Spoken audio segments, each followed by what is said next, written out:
Gold trusted gold buyers మీరు తాకట్టు పెట్టిన బంగారాన్ని విడిపించి ఈ రోజు ఉన్న మార్కెట్ ధరకు కొనబడను.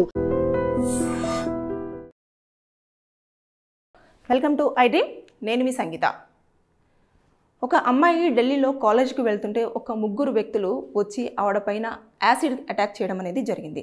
అంటే ఇలాంటి కేసులలో మనం తీసేసుకుంటే వారికి దాదాపుగా 10 సంవత్సరాల వరకు జైలు శిక్ష పడే అవకాశం ఉంటుంది. దాంతోపాటు కూడా ఫైన్ పడే అవకాశాలు ఉంటాయి.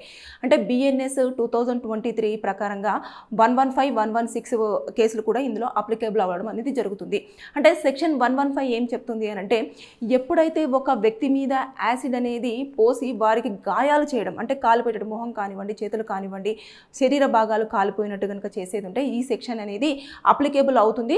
దాంట్లో వచ్చేసి 10 సంవత్సరాల వరకు జైలు శిక్ష విధించే అవకాశాలు ఉంటాయి. కొన్ని సందర్భాలలో కూడా లైఫ్ ఇంప్రిజన్మెంట్ కూడా ఉండే అవకాశాలు ఉంటాయి. అంటే జీవితకాలం మొత్తం కూడా వారు జైల్లోనే గడపాల్సిన అవసరం ఉండే అవకాశాలు ఉంటాయి. దాంతోపాటు ఫైన్ కూడా విధించడం అనేది జరుగుతుంది. ఇక BNS 116 ప్రకారంగా చూసేసుకుంటే, ఎప్పుడైతే దాన్ని యాసిడ్ వెయ్యాలి అన్న ఆలోచన వచ్చేసి అటాక్ చేసిన అలాంటి సందర్భంలో కూడా ఇలాంటి సెక్షన్ అనేది అప్లికబుల్ అయ్యే ఛాన్సెస్ ఉంటుంది. దీంట్లో వచ్చేసి 5 నుంచి వెళ్ళి 7 ఇయర్స్ వరకు కూడా జైలు శిక్ష పడే అవకాశాలు ఉంటాయి. దాంతోపాటు ఫైన్ కూడా విధించే అవకాశం ఉంటుంది. ఇవన్నీ ఉండడంతో పాటు ఇంకా ఎవరైతే బాధితులు ఉంటారో యాసిడ్ అటాక్కి గురైన వాళ్ళు, వారికి లీగాలిటీగా కూడా కొన్ని రైట్స్ అనేవి ఉంటాయి. ఎప్పుడైతే ఆ అటాక్ గురవుతుందో దగ్గరలో ఉన్న ఏ హాస్పిటల్ అయినా సరే, ప్రైవేట్ కానివ్వండి, గవర్నమెంట్ కానివ్వండి, ఏ హాస్పిటల్ అయినా సరే ఉచితంగా ఆవిడకు శిక్ష అంటే ఉచితంగా తనకి చికిత్స అందించాల్సి ఉండే అవకాశం ఉంటుంది. దాంతోపాటు తనకి ఏదైతే నష్టపరిహారం ఉంటుందో దాని ప్రకారంగా లీగాలిటీ ప్రకారంగా కూడా తను పొందే అవకాశాలు ఉంటాయి. ఇవన్నీతో పాటు ఏదైతే ఉంటుందో తనకి ఉద్యోగం, దాంతోపాటు గవర్నమెంట్ నుంచి సహాయం, ఇవన్నీ కూడా ఆ వ్యక్తికి అందే అవకాశం ఉంటుంది.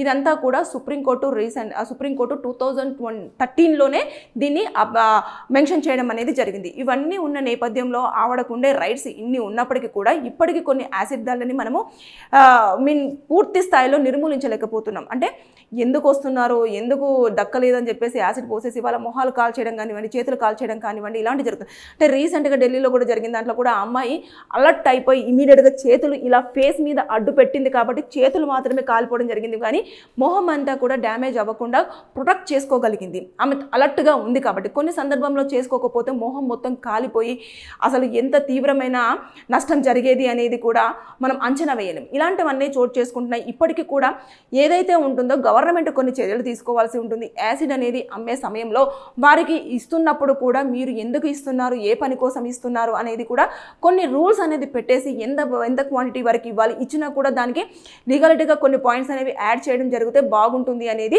నా ఒపీనియన్. ఎందుకంటే ఇలా ఇవ్వకపోవడం వల్ల ఏమవుతుంది అని అంటే, ఇష్టానుసారంగా ఎక్కడ పడితే అక్కడ యాసిడ్లు తీసేసుకొని వారికి నచ్చిన అమ్మాయి దక్కలేదో, నచ్చిన అబ్బాయి దక్కలేదో, నచ్చిన వాళ్ళు మన మాట వినట్లేదో అని చెప్పేసి వారిని మొత్తం సొసైటీలోనే వారు తలెత్తుకోకుండా తిరిగే విధంగా మొహాలను పాడు చేయడము, చేతులు లేకుండా కాళ్ళు లేకుండా చేయడము, వారిని హింసించడము, అంటే ఇంకా జీవితాంతం కూడా వారు కుంగి కృషించిపోయే విధంగా కూడా ఇలాంటి సంఘటనలు అనేవి చేస్తూ వస్తూ ఉన్నారు. కాబట్టి దయచేసి గవర్నమెంట్కు నా తరపు నుంచి వెళ్ళి కానివ్వండి, కొంతమంది చెప్తున్న దాని ప్రకారంగా కానివ్వండి, యాసిడ్ అమ్మకాల పైన కొన్ని తగు జాగ్రత్తలు తీసుకుంటే ఇలాంటి సంఘటనలు చోటు చేసుకోకుండా ఉండే అవకాశం ఉంటుంది. దాంతోపాటు ఎవరైతే మన బాధితురాలు ఉంటుంది కదా, బాధితురాలు ఎవరో ఒకరు ఉంటారు కదా యాసిడ్ దాడికి లోనైన వాళ్ళు, వారిని ఇమీడియట్గా చాలామంది ఏం చేస్తారంటే దగ్గరలో హాస్పిటల్కి తీసుకెళ్తే ఇది మీరు పోలీసు వాళ్ళకి ఇన్ఫర్మేషన్ ఇవ్వాలి, పోలీసులు వాళ్ళు వస్తేనే మేము తీసుకుంటాము, ఇది ఆల్రెడీ ఒక వ్యక్తి వచ్చేసి ఇలా యాసిడ్ దాడి చేశారు కదా అని చెప్పేసి వాళ్ళు రిజెక్ట్ చేయడానికి లేదు. ఇది గుర్తుపెట్టుకోండి. ఒకవేళ కనుక అలా రిజెక్ట్ చేసినట్టయితే ఖచ్చితంగా ఏ హాస్పిటల్ అయినా సరే, ఎంత పెద్ద మల్టీ స్పెషాలిటీ హాస్పిటల్ అయినా సరే, ప్రాథమిక చికిత్స మాత్రం వాళ్ళకు అందించాల్సిన బాధ్యత లీగల్గా చాలా వరకు అన్ని చట్టాలలో కూడా పొందుపరచడం అనేది జరిగింది.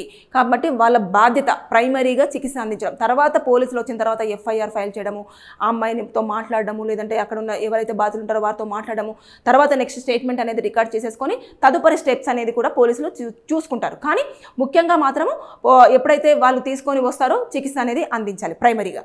తర్వాత నెక్స్ట్ FIR ఫైల్ అవుతుంది. ఫైల్ అయిన తర్వాత బాధితురాలు ఎవరైతే ఉంటారో వారు ఇచ్చిన దాని ప్రకారంగా ఎవరైతే నిందితులు ఉంటారో వారిని అరెస్ట్ చేయడం అనేది జరుగుతుంది. అంటే మొత్తం సీసీ కెమెరా ఫుటేజ్ కానివ్వండి, తర్వాత అక్కడ జరిగిన ఇన్సిడెంట్ కానివ్వండి, గతంలో వీళ్ళు ఏమైనా మాట్లాడుకున్నారా, లేదంటే వీళ్ళకి ఏమైనా బ్రేకప్ అయ్యిందా, లేకపోతే ఏం జరిగింది అనేది పూర్వాపరాలు పరిశీలించిన తర్వాత ఒక షార్ట్ షీట్ని ప్రిపేర్ చేస్తారు. తర్వాత కోర్టులో ప్రొడ్యూస్ చేయడం అనేది జరుగుతుంది. నిందితులను ప్రజెంట్ చేస్తారు.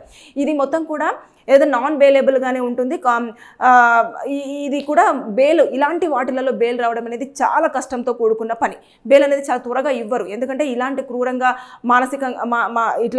మానసికంగా ఇబ్బంది పెట్టాలి, శారీరకంగా డ్యామేజ్ చేయాలి అని చెప్పేసి అనుకున్న వాళ్ళ మైండ్ సెట్ ఈ రకంగా ఉంటుంది. కాబట్టి ఇందులో బెయిల్ అనేది చాలా వరకు తక్కువ స్థాయిలో వచ్చే అవకాశాలు ఉంటాయి. కాబట్టి ఇక్కడ మనం చూసుకుంటే ఈ అమ్మాయి కూడా చాలా నష్టం నుంచి వెళ్ళి కొంచెం తప్పించుకుందని చెప్పేసి మనం అనుకోవచ్చు. కాకపోతే దానికి జరిగే చికిత్సకు సంబంధించిన రూపాయి మాత్రం కూడా తిని పెట్టుకోవాల్సిన అవసరం లేదు. గవర్నమెంటే మొత్తం చూసుకుంటుంది. ఆల్రెడీ సుప్రీంకోర్టు 2013లో చాలా స్పష్టంగా జడ్జిమెంట్ అనేది పాస్ చేయడం జరిగింది. ఇలాంటి దారులకు ఎవరైతే గురవుతారో వారికి మొత్తం గవర్నమెంటే చూసుకుంటుంది. దాంతోపాటు వారు మరి పూర్తి స్థాయిలో కాలిపోవడం కానివ్వండి, ఇంకా తర్వాత వాళ్ళు డ్యామేజ్ అయిపోయి ఇంకా అసలు మొహం అంతా కానివ్వండి, చేతులు కానివ్వండి, ఇలాంటివన్నీ కాలిపోయి ఒళ్ళంతా కాలిపోయి ఉంటే వారికి జాబ్ కూడా ప్రొవైడ్ చేయవలసిన బాధ్యత కూడా గవర్నమెంట్నే డిపెండ్ అయి ఉంటుంది. ఇవన్నీ కూడా దాంట్లో పొందుపరచడం అనేది జరిగింది. కాబట్టి ఇదంతా ఒక రకం అయితే, ఇలాంటి దాడులు చోటు చేసుకుంటున్నప్పుడు ఇమీడియట్గా మనం తక్షణంగా తీసుకోవాల్సిన స్టెప్స్ ఏంటంటే, ముందు హాస్పిటల్కి తీసుకెళ్ళాలి, ప్రాథమికంగా చికిత్స చేయించాలి, పోలీసులకు ఇంటిమేషన్ ఇవ్వాలి.